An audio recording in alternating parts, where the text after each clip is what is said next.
En 1934, deux fillettes identiques sont arrivées au château de Ravenscroft dans les Highlands écossaises, portant seulement un médaillon français gravé d'une inscription qui bouleverserait à jamais notre compréhension de l'histoire européenne. Si cette histoire vous intrigue déjà, abonnez-vous et dites-moi en commentaire de quelle ville vous nous écoutez. Vous allez découvrir pourquoi ces deux enfants ont terrorisé les plus grands esprits de leur époque. Le château de Ravenscroft se dresse depuis 8 siècles sur les landes désolées des Highlands écossaises. Ces tours noires découpant leurs silhouettes menaçantes contre le ciel perpétuellement gris. En 1934, cette forteresse ancestrale abritait l'orphelinat Saint-Columba, dirigé par les Sœurs de la Charité de Nevers, un ordre français établi en Écosse depuis la Révolution française. L'établissement accueillait principalement des enfants abandonnés des communautés catholiques dispersées dans les montagnes. Les religieuses françaises, exilées depuis les lois de séparation de 1905, avaient trouvé refuge dans ces murs austères, perpétuant leur tradition dans un pays aux coutumes différentes. Le 15 novembre 1934, une tempête d'une violence inouïe balayait les Highlands. Le vent hurlait à travers les créneaux du château, et la pluie martelait les vitraux de la chapelle avec une intensité qui inquiétait même les plus anciens habitants de la région. C'est dans cette nuit de chaos que l'histoire commence véritablement. Sœur Marguerite, la portière de l'orphelinat, était en train de vérifier que tous les volets étaient bien fermés lorsqu'elle entendit des coups répétés à la porte principale. À travers le judas, elle aperçut une silhouette encapuchonnée qui tenait deux petites formes emmitouflées contre sa poitrine. « Ouvrez, au nom de la charité chrétienne !» cria une voix masculine, presque inaudible dans le tumulte de la tempête. Sœur Marguerite fit entrer l'homme, un paysan local qu'elle reconnut vaguement. Il était trempé jusqu'aux os, ses vêtements collés à son corps maigre, et ses yeux exprimaient une terreur qu'elle n'avait jamais vue. « Je les ai trouvés sur la lande, » balbutia-t-il, près des ruines de l'ancienne abbaye. Elles étaient là, assises dans la pluie, comme si elles attendaient quelqu'un. Il déposa délicatement les deux enfants sur le sol de pierre. Deux fillettes identiques, âgées d'environ 6 ans, aux cheveux noirs de jais et aux yeux d'un bleu si intense qu'ils semblaient presque lumineux dans la pénombre. Leurs vêtements, bien que trempés, étaient d'une qualité remarquable, velours bordeaux brodé de fils d'or, des chaussures en cuir italien qui n'avaient pas leur place dans les landes désolées de l'Écosse. Elles n'ont pas dit un mot, continua l'homme. Mais regardez. Il désigna le cou de l'une des fillettes. Autour de son cou pendait un médaillon en or, ciselé avec une précision d'orfèvre. Sœur Marguerite s'approcha et examina l'objet. Sur le recto, elle reconnut les armoiries de la famille de Montclair, une ancienne lignée de la noblesse française. Au verso, une inscription en latin, « Veritas temporis filia ». La vérité est fille du temps. L'homme repartit dans la tempête sans même donner son nom, laissant les deux enfants aux soins des religieuses. Mais ce qui troubla immédiatement sœur Marguerite, c'est que les fillettes ne semblaient pas du tout effrayées. Elles observaient leur nouvel environnement avec une curiosité détachée, comme si elles reconnaissaient les lieux. Mère supérieure Catherine, une femme de 60 ans aux traits sévères, mais au cœur généreux, fut appelée pour s'occuper des nouvelles arrivantes. Elle constata immédiatement plusieurs anomalies troublantes. D'abord, les fillettes ne parlaient que français, mais un français d'une autre époque. Elles utilisaient des expressions et des tournures grammaticales que Mère Catherine n'avait entendues que dans les manuscrits du XVIIIe siècle. Quand elle leur demanda leur nom, l'une répondit Isabelle et l'autre Céleste, avec une gravité peu commune pour des enfants de leur âge. Plus troublant encore, elles semblaient parfaitement connaître la disposition du château. Sans qu'on leur ait fait visiter les lieux, elles se dirigeaient sans hésitation vers le réfectoire, la chapelle, et même vers des pièces fermées au public. Quand sœur Marguerite leur demanda comment elles connaissaient le chemin, Isabelle répondit simplement « Grand-mère nous a souvent raconté ». Les semaines suivantes révélèrent des comportements de plus en plus déconcertants. Les fillettes dessinaient sans cesse des portraits d'hommes et de femmes en costume d'époque. qu'elle prétendait être leur ancêtre. Elle décrivait, avec une précision troublante, des événements qui s'étaient déroulés dans le château au siècle précédent. Des bals masqués, des duels dans la cour d'honneur, des messes secrètes dans la crypte. Mère Catherine décida de faire des recherches. Elle écrivit à la maison mère de Nevers, demandant des informations sur la famille de Montclerc. La réponse qui arriva 6 semaines plus tard la glaça d'effroi.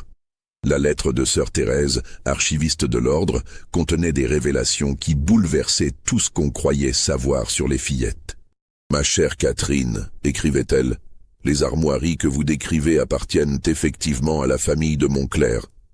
Mais cette lignée s'est officiellement éteinte en 1789 avec l'exécution d'Étienne de Montclerc et de sa femme Marguerite pendant la Terreur. Leur fille unique, Céleste, alors âgée de 15 ans, a disparu la nuit même de l'exécution de ses parents. Selon les archives, elle était enceinte d'un enfant illégitime. La lettre continuait, mais il existe des documents non officiels qui mentionnent une fuite vers l'Écosse. Il semblerait que Céleste de Montclerc ait été aidée par un réseau de nobles français exilés. Elle aurait trouvé refuge dans un château écossais, le château de Ravenscroft. Mère Catherine sentit un frisson glacé parcourir son échine. Elle poursuivit sa lecture.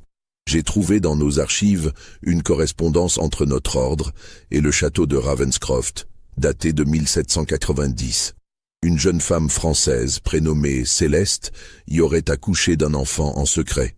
L'enfant aurait été élevé par les domestiques du château, tandis que la mère aurait rejoint un couvent en France sous une fausse identité. Cette révélation poussait Mère Catherine à observer les fillettes avec une attention nouvelle. Elle remarqua qu'elles avaient des habitudes aristocratiques. Elles tenaient leur couvert avec une élégance naturelle, s'exprimaient avec une politesse désuète et semblaient familières avec des protocoles sociaux complexes qu'aucun enfant de leur âge ne devrait connaître. Plus troublant encore, elle connaissait des détails intimes sur la vie du château au XIXe siècle. Elle parlait de Lady MacLeod comme si elle l'avait connue personnellement, décrivait sa robe de mariée avec une précision saisissante et racontait des anecdotes sur ses habitudes quotidiennes. Mère Catherine décida d'organiser une confrontation. Elle emmena les fillettes dans la bibliothèque du château où étaient conservés les portraits des anciens propriétaires. Quand elle leur montra le tableau de Lady Elizabeth MacLeod, épouse du laird du château au milieu du XIXe siècle, les fillettes eurent une réaction stupéfiante. « C'est arrière-grand-mère Elisabeth », déclara Isabelle avec naturel. Elle portait toujours ce collier de perles, même pour dormir. Céleste ajouta « Elle nous chantait des berceuses françaises dans cette même bibliothèque. Elle nous disait que nous étions les gardiennes d'un secret. » Le sang de Mère Catherine se figea. Lady Elizabeth MacLeod était décédée en 1878, soit 56 ans avant la naissance présumée des fillettes. Si cela vous donne des frissons, likez cette vidéo et dites-moi en commentaire ce que vous pensez qu'il s'est vraiment passé. Déterminée à élucider ce mystère, Mère Catherine entreprit des recherches approfondies dans les archives du château. Elle découvrit des documents qui n'avaient jamais été catalogués, cachés dans une malle poussiéreuse au fond des greniers. Parmi ces papiers, elle trouva le journal intime de Lady Elizabeth MacLeod, rédigé entre 1850 et 1878. Les premières pages évoquaient une vie mondaine typique de l'aristocratie écossaise, mais les entrées devenaient progressivement plus troublantes. En date du 15 mars 1851, Lady Elizabeth écrivait « J'ai découvert aujourd'hui l'existence d'une descendante cachée de la famille de Montclerc, une jeune femme prénommée Marie-Céleste, qui prétend être la petite-fille de la Céleste disparue en 1789. Elle vit dans le village, dans la plus grande discrétion, et élève seule ses 2 filles. L'entrée suivante, datée du 20 mars, révélait « J'ai rencontré Marie-Céleste et ses jumelles. Ces enfants sont d'une beauté saisissante, mais il émane d'elles quelque chose de troublant.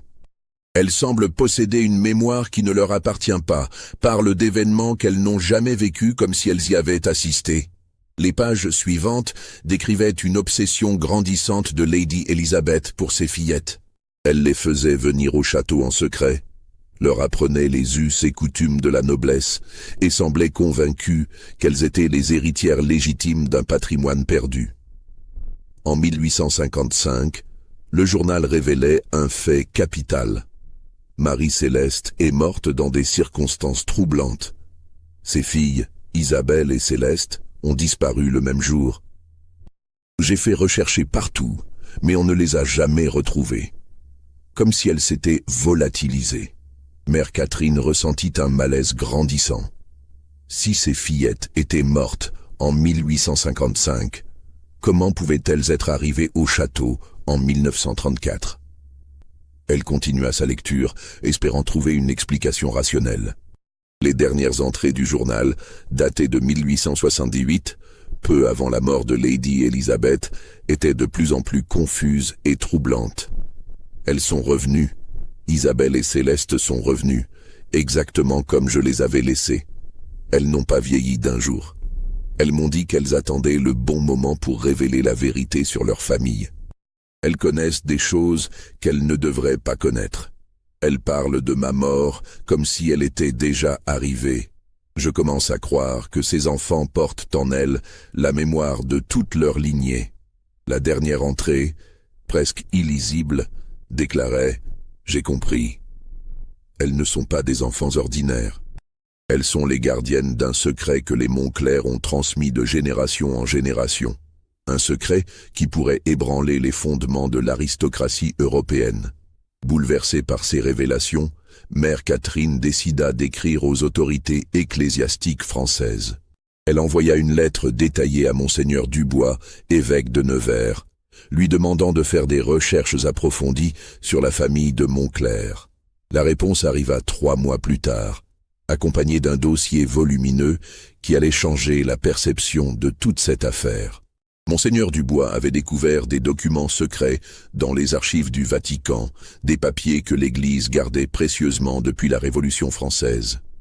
Ces documents révélaient l'existence d'un réseau clandestin de nobles français qui avaient survécu à la terreur en falsifiant leur mort.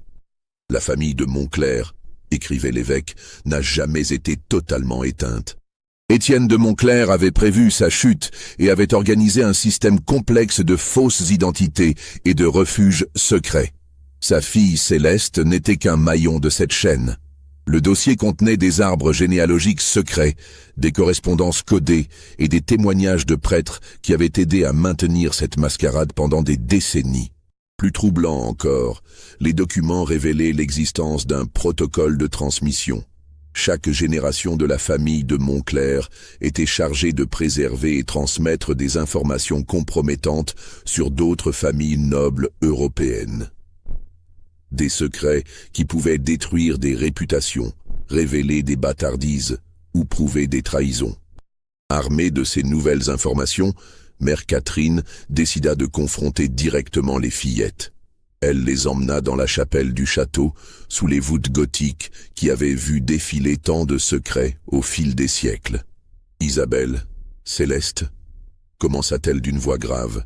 « Je sais qui vous êtes vraiment. » Les fillettes la regardèrent avec une gravité troublante, comme si elles attendaient ce moment depuis longtemps. « Nous savons que vous savez » répondit Isabelle avec une maturité déconcertante. « Nous avons attendu que vous découvriez la vérité par vous-même. » Céleste ajouta. « Nous ne sommes pas des enfants ordinaires, Mère Catherine. Nous sommes les gardiennes d'une mémoire qui traverse les siècles. » Mère Catherine sentit ses jambes fléchir. « Mais comment est-ce possible? Comment pouvez-vous connaître des choses qui se sont passées avant votre naissance? » « Parce que nous sommes toujours les mêmes, » expliqua Isabelle. « Génération après génération, nous revenons pour accomplir notre mission. Nous sommes les dernières de notre lignée, et nous portons en nous la mémoire de tous ceux qui nous ont précédés. »« Quelle mission ?» demanda Mère Catherine, bien qu'elle redoutât la réponse. « Révéler les secrets que les puissants ont voulu enterrer, » répondit Céleste. « Dénoncer les crimes, les trahisons, les mensonges qui ont construit l'Europe moderne. » Les fillettes se levèrent et se dirigèrent vers l'autel. Derrière le retable, elles activèrent un mécanisme secret qui révéla une cachette dissimulée dans la pierre. À l'intérieur, des documents jaunis, des sceaux brisés et des parchemins couverts d'une écriture ancienne. « Voici les preuves », dit Isabelle. Des documents qui prouvent que la moitié de la noblesse européenne actuelle descend d'unions illégitimes, de trahison ou de crimes jamais punis. Mère Catherine examina les documents avec un mélange de fascination et d'horreur. Ses mains tremblaient légèrement, tandis qu'elle déchiffrait les écritures anciennes, certaines si délavées par le temps qu'elles semblaient vouloir disparaître sous son regard. Elle y découvrit des actes de naissance falsifiés, des testaments modifiés avec une expertise troublante, des correspondances secrètes entre des familles qui se prétendaient ennemis mortels dans l'histoire officielle. Les sceaux de cire rouge sang qui authentifièrent ces documents portaient des armoiries qu'elle reconnaissait parfaitement, celles des plus grandes maisons de France et d'Écosse. Chaque parchemin révélait une couche supplémentaire de mensonges institutionnalisés, de trahisons orchestrées, de manipulations qui avaient façonné l'Europe pendant des siècles. Un document en particulier attira son attention, son cœur s'arrêtant presque de battre quand elle en comprit la portée. C'était un contrat signé en 1789, l'année même de la Révolution française, entre plusieurs familles nobles françaises et leurs homologues écossaises. L'encre brune avait pris une teinte rougeâtre avec le temps, comme si le sang des victimes de la terreur avait imprégné le papier. Un pacte secret qui organisait minutieusement la survie de l'aristocratie française en échange de services futurs, des services qui impliqueraient la manipulation des événements politiques européens pendant des générations.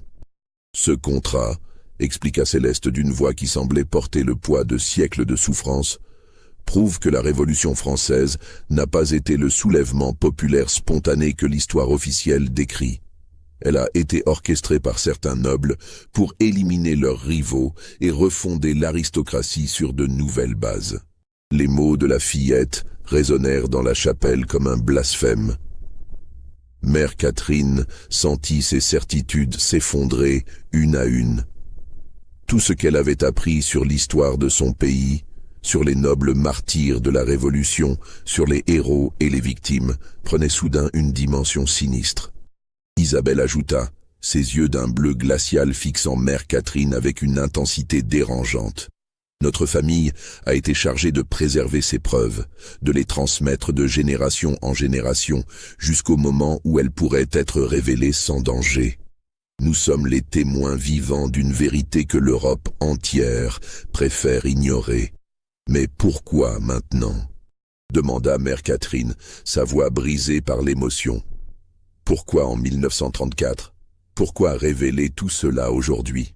Céleste échangea un regard lourd de sens avec sa sœur, comme si elle communiquait par une langue secrète que seule elle comprenait. « Parce que l'Europe se prépare à une nouvelle guerre », répondit-elle avec une gravité troublante pour une enfant de son âge. « Une guerre qui va redistribuer les pouvoirs, comme la Révolution française l'a fait. Les mêmes familles qui ont orchestré la chute de l'Ancien Régime préparent maintenant la chute de la démocratie. Il est temps que la vérité éclate, avant qu'il ne soit trop tard. » L'affirmation frappa Mère Catherine comme un coup de tonnerre. En 1934, les signes avant-coureurs d'une nouvelle guerre se multipliaient en Europe, mais entendre une enfant de 6 ans prédire l'avenir avec une telle précision la glaça d'effroi. Les fillettes expliquèrent alors leur nature véritable, révélant un système si complexe et si troublant que Mère Catherine dut s'asseoir pour ne pas s'effondrer. Leur famille avait développé ce qu'elles appelaient un système de réincarnation artificielle. Pas au sens mystique, mais au sens le plus pratique et le plus terrifiant qui soit. Chaque génération de notre lignée, continua Isabelle, était formée dès le plus jeune âge pour porter la mémoire des précédentes. Nous ne sommes pas nés avec ces souvenirs, Mère Catherine. On nous les a implantés, gravés dans notre esprit par des années d'entraînement intensif, de répétitions obsessionnelles, de conditionnement psychologique. Céleste reprit. Nos mères, nos grands-mères, nos arrière-grands-mères, toutes ont sacrifié leur propre identité pour faire de nous des réceptacles vivants de l'histoire secrète de l'Europe. Nous connaissons par cœur les secrets, les noms, les dates, les preuves, parce qu'on nous a formatés pour être des archives humaines. La révélation était si monstrueuse que Mère Catherine ressentit une nausée physique. Ces enfants n'étaient pas des enfants. Elles étaient les produits d'un conditionnement multigénérationnel, des êtres humains transformés en bibliothèques vivantes pour préserver des secrets que leurs ancêtres voulaient transmettre. « Nous ne sommes pas immortels », précisa Isabelle, une tristesse infinie dans sa voix enfantine. « Nous sommes les dernières d'une lignée qui s'est sacrifiée pour préserver la vérité. Quand notre mission sera accomplie, notre lignée s'éteindra. Nous n'aurons pas d'enfants. Le secret mourra avec nous, mais seulement après avoir été révélé au monde. » Cette révélation plongea Mère Catherine dans un dilemme moral et politique d'une ampleur qu'elle n'avait jamais imaginée. Elle détenait maintenant des informations qui pouvaient non seulement bouleverser l'histoire européenne, mais aussi déclencher des révolutions, détruire des gouvernements et plonger le continent dans le chaos. Mais elle était également consciente des dangers mortels que représentait la diffusion de ces informations. Les heures qui suivirent furent les plus longues de sa vie. Elle arpenta sa cellule toute la nuit, se demandant si elle avait le droit de garder ses secrets ou si au contraire elle avait le devoir de les révéler. Les implications étaient vertigineuses. Si ces documents étaient authentiques, alors l'histoire entière de l'Europe moderne était basée sur un mensonge. Au petit matin, elle prit sa décision. Elle écrivit immédiatement à Rome, rédigeant une lettre urgente adressée directement au cardinal secrétaire d'État, demandant des instructions au Vatican. Elle décrivit la situation dans les moindres détails, joignant des copies des documents les moins compromettants pour prouver l'authenticité de sa découverte. La réponse arriva par télégramme 3 jours plus tard, si rapide que Mère Catherine comprit immédiatement que l'Église était déjà au courant de l'existence de ces secrets.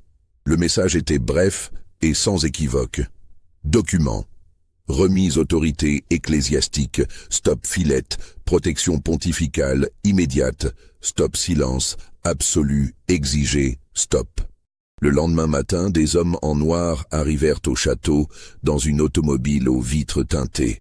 Ils se présentèrent comme des émissaires du Vatican, munis de documents officiels signés par le pape lui-même. Leur mission était claire, récupérer tous les documents et emmener les fillettes dans un lieu sûr. Mais quand Mère Catherine les emmena vers les quartiers des enfants, elle découvrit avec stupeur que les chambres d'Isabelle et de Céleste étaient vides. Les lits n'avaient manifestement pas été défaits, comme si les fillettes n'y avaient jamais dormi. Tous leurs effets personnels avaient disparu, à l'exception d'une lettre posée soigneusement sur l'oreiller d'Isabelle. L'écriture était celle d'un adulte cultivé, bien que la lettre soit signée du nom des fillettes. « Chère Mère Catherine, merci de nous avoir comprises et d'avoir cru en nous malgré l'invraisemblance de notre histoire. Notre mission ici est terminée. Nous partons accomplir notre destinée ailleurs, dans d'autres lieux, auprès d'autres gardiens de la vérité. Les secrets que nous portons verront le jour quand l'humanité sera prête à les entendre. Et ce moment approche plus vite que vous ne le pensez. » La lettre continuait. « Ne cherchez pas à nous retrouver. Nous existons maintenant dans l'ombre de l'histoire, comme nos ancêtres l'ont fait avant nous. Mais sachez que les documents que vous avez vus ne sont qu'une infime partie de ce que nous préservons. La vérité complète est si bouleversante qu'elle pourrait détruire les fondements même de la civilisation occidentale. » Les émissaires du Vatican fouillèrent le château de fond en comble, mais ne trouvèrent aucune trace des fillettes ni des documents les plus compromettants. Seuls restaient quelques parchemins secondaires, suffisants pour prouver l'authenticité de l'affaire, mais insuffisants pour révéler la véritable ampleur du complot. Les semaines et les mois qui suivirent furent une période de questionnement intense pour Mère Catherine. Elle ne cessa de s'interroger sur la nature exacte de ce qu'elle avait vécu, oscillant entre la conviction d'avoir été témoin d'un événement historique majeur et la crainte d'avoir été victime d'une manipulation psychologique sophistiquée. Elle fit des recherches approfondies, écrivant secrètement à des historiens de renom, contactant des généalogistes spécialisés dans la noblesse française, et même consultant discrètement des médecins spécialisés dans les troubles de la mémoire et les phénomènes de suggestion collective.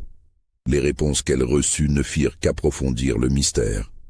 Certains experts lui parlèrent de cas exceptionnels de mémoire génétique, où des traumatismes ou des informations cruciales pouvaient être transmis de génération en génération par des mécanismes biologiques encore mal compris.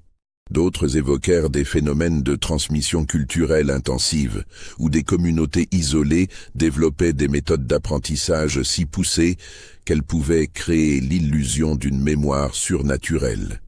Mais aucune explication scientifique, aussi sophistiquée soit-elle, ne parvenait à rendre compte de la précision troublante des connaissances des fillettes, de leur capacité à décrire des détails intimes sur des personnes mortes depuis des décennies, ou de leur connaissance de secrets qui n'avaient jamais été consignés par écrit. L'année 1938 marqua un tournant décisif dans la quête de vérité de Mère Catherine. Quand la guerre éclata en Europe, exactement comme les fillettes l'avaient prédit, elle reçut un colis anonyme qui raviva toutes ses interrogations. Le paquet portait un cachet postal de Londres, mais aucune adresse d'expéditeur. À l'intérieur, elle découvrit des copies de documents historiques authentiques qui corroboraient de manière troublante certaines affirmations des fillettes. Des preuves irréfutables que des familles nobles avaient effectivement survécu à la Révolution française par des moyens frauduleux, des correspondances secrètes qui révélaient l'existence de réseaux de survie aristocratiques et des témoignages de première main sur les manipulations politiques du XVIIIe siècle. Le colis contenait également une photographie qui fit battre son cœur à tout rompre. Prise devant le Parlement britannique, elle montrait deux jeunes femmes en costume moderne des années 1930, mais leurs visages étaient indubitablement ceux d'Isabelle et de Céleste. Elles avaient grandi, certes, mais leurs traits caractéristiques, leurs yeux d'un bleu glacial, leur expression de gravité troublante étaient parfaitement reconnaissables. Au dos de la photo, une inscription à l'encre violette. La vérité finit toujours par triompher. Les graines que nous avons plantées germeront bientôt. INC. Cette découverte plongea Mère Catherine dans un état de trouble profond. Si ces fillettes étaient réellement ce qu'elles prétendaient être, alors leur influence s'étendait bien au-delà du petit château écossais où elle les avait rencontrées. Elles étaient peut-être en train d'accomplir leur mission à l'échelle européenne, révélant leurs secrets à d'autres gardiens, préparant le terrain pour un bouleversement historique majeur. Mère Catherine emporta ce secret dans sa tombe en 1952, terrassée par une pneumonie foudroyante. Sur son lit de mort, elle confia à sa plus proche collaboratrice, sœur Marguerite, celle-là même qui avait accueilli les fillettes en 1934, l'existence d'un coffret contenant ses notes personnelles sur l'affaire. Elle avait légué ce coffret à l'ordre des Sœurs de la Charité, accompagné d'instructions très précises. Les documents ne devaient être ouverts qu'en cas de nécessité historique absolue et seulement par les plus hautes autorités de l'Église catholique.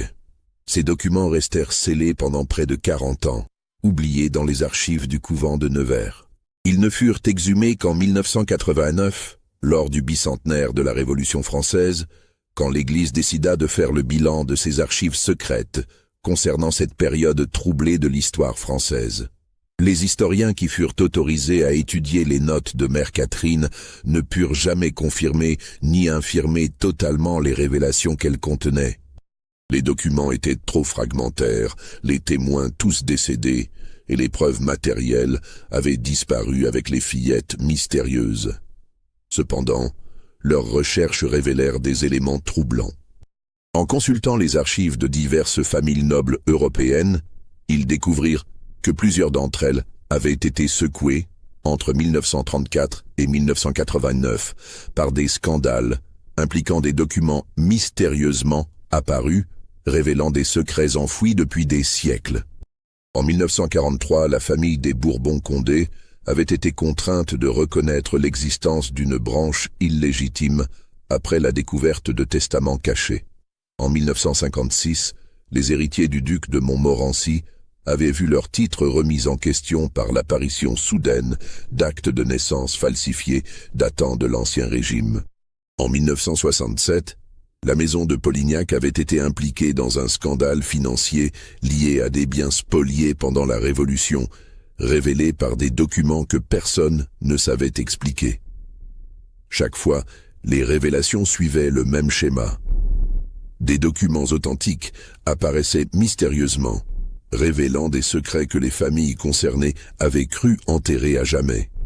Et chaque fois, les enquêtes menées pour identifier la source de ces fuites échouaient, comme si les preuves étaient divulguées par des fantômes. 60 ans après l'affaire du château de Ravenscroft, les questions demeurent sans réponse.